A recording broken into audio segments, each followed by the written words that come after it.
counts, this kind of activism and willingness to be engaged. I am a pediatrician by training. I have lived 40 years in Newton, where we raised our 4 children. My wife is in state government. For that 40-year period, in addition to seeing patients, devoted myself to improvement mainly in healthcare.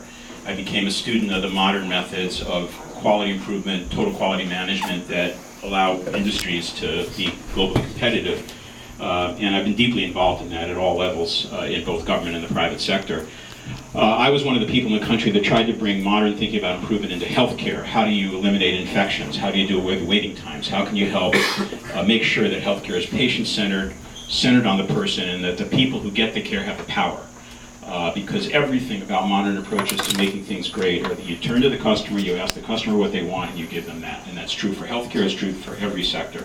I loved that work. For 30 years, 22 years, I ran the nonprofit organization called the Institute for Healthcare Improvement, IHI, that I helped found.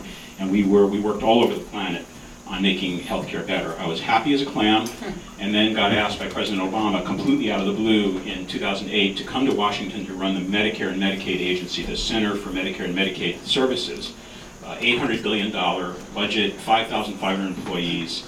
I said no, they insisted, and I eventually went, and it was absolutely thrilling seeing how a country can be on the move and really begin to make changes in a crucial sector. We're making healthcare a human right in America right now, and I got to be part of that and loved it. The Republicans did not love it. They blocked my nomination. We were not filibuster-proof, as you know, and so I had to leave after a year and a half of service to the president.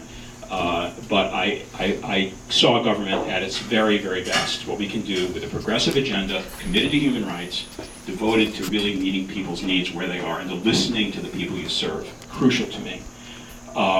But I also saw government at its worst. We saw government blocked, paralyzed in Washington, what congressional approval ratings of 7%, I think now. It's a travesty. It's an awful thing for the country. I would love to be your governor. And the reason is because this country needs an example of success. Massachusetts needs success. We need the economic success Joe's talking about, the healthcare success Joe mentioned. We need to eliminate poverty. We need to eliminate homelessness. We need the progressive agenda centered in our state, and I know we can do it. I've spent 30 years of my life trying to achieve things that no one has achieved before, and I know by mobilization we can get that job done. I said in my convention speech, the country needs a beacon. We need to be the beacon, and we can be, and I'd love a chance to try that.